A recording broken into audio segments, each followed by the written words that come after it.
से याद कर लीजिएगा, बहुत ही इंपॉर्टेंट प्रश्न है। पहला प्रश्न है, हिंदी वर्णमाला में व्यंजनों की संख्या कितनी होती है? 32, 34, 33, 36। तो इसका आंसर होगा दोस्तों ऑप्शन नंबर सी 33। और कुल वर्ण कितने होते हैं हिंदी वर्णमाला में? तो 52। अगला प्रश्न है, ए और अ का उच्चारण स्थान कौन सा है? कंठ, कंठोष्ठ्य, कंठ तालव्य या ओष्ठ्य? तो इसका आंसर क्या होगा? तो इसका आंसर होगा दोस्तों ऑप्शन नंबर सी कंठ तालव्य। अगला प्रश्न है, निम्नलिखित में से शुद्ध वर्तनी वाला शब्द कौन सा है? उत्तरदायी किस प्रकार लिखा जाता है? शुद्ध वर्तनी वाला कौन सा शब्द है? तो इसका आंसर क्या होगा? तो इसका आंसर होगा ऑप्शन नंबर बी उत्तरदायी। अगला प्रश्न है, रत्नाकर का संधि विच्छेद क्या होगा? रत्न प्लस आकर, रत्न प्लस आकार, रत्न प्लस कर, रति प्लस आकर। तो इसका आंसर क्या होगा? तो इसका आंसर होगा दोस्तों option number A Ratna plus आकर। और रत्नाकर में कौन सी संधि होगी? तो दीर्घ स्वर संधि है। अगला प्रश्न है, मनोबल में कौन सी संधि होगी? दीर्घ संधि, स्वर संधि, व्यंजन संधि, विसर्ग संधि। तो मनोबल में कौन सी संधि होगी? तो इसको तोड़ेंगे तो मनः प्लस बल, तो मनः प्लस बल, तो इसमें कौन सी संधि हो जाएगी? विसर्ग संधि, ऑप्शन नंबर डी। अगला प्रश्न है, अनुरूप में कौन सा समास होगा? तत्पुरुष समास, बहुब्रीहि समास, कर्मधारय समास, अव्ययी भाव समास। तो दोस्तों जिसके प्रारंभ में उपसर्ग आते हैं वो कौन सा समास होता है? तो अव्ययी भाव समास होता है। तो इसका आंसर होगा ऑप्शन नंबर डी अव्ययी भाव समास। अगला प्रश्न है, मृगनयनी में कौन सा समास होगा?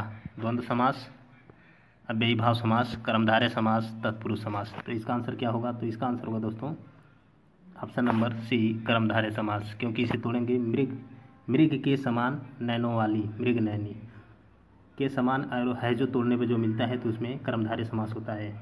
अगला प्रश्न है, निम्नलिखित में से कौन सा शब्द तत्सम है? अग्र, आज, आग, आँख।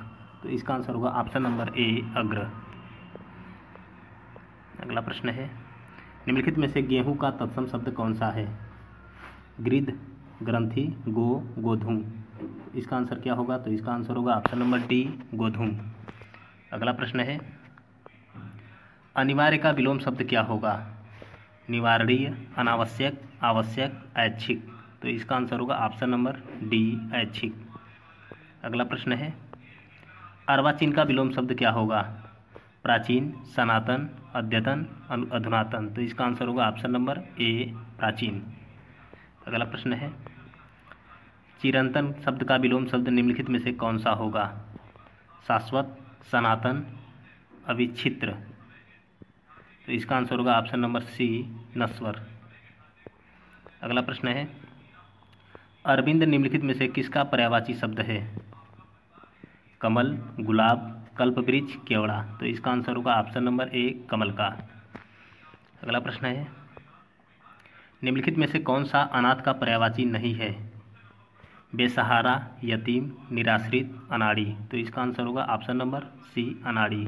और ये तीनों जो हैं बेसहारा, यतीम और निराश्रित अनाथ के पर्यायवाची शब्द हैं। अगला प्रश्न है, निम्नलिखित में से कौन सा शब्द अनिक का पर्यायवाची शब्द है? अर्जुन, सेना, अग्नि, घोड़ा। तो इसका आंसर होगा ऑप्शन नंबर बी सेना। अगला प्रश्न है, निम्नलिखित में से कौन सा शब्द अश्व का पर्यायवाची शब्द नहीं है? घोटक, तरंग, घोड़ा, है। तो इसका आंसर होगा ऑप्शन नंबर बी तरंग। तरंग किसका पर्यायवाची है? तो लहर का पर्यायवाची है। अगला प्रश्न है, सौदामिनी निम्नलिखित में से किसका पर्यायवाची शब्द है? गंगोत्री, व्यापारी, दारा, विद्युत। तो इसका आंसर होगा ऑप्शन नंबर डी विद्युत का।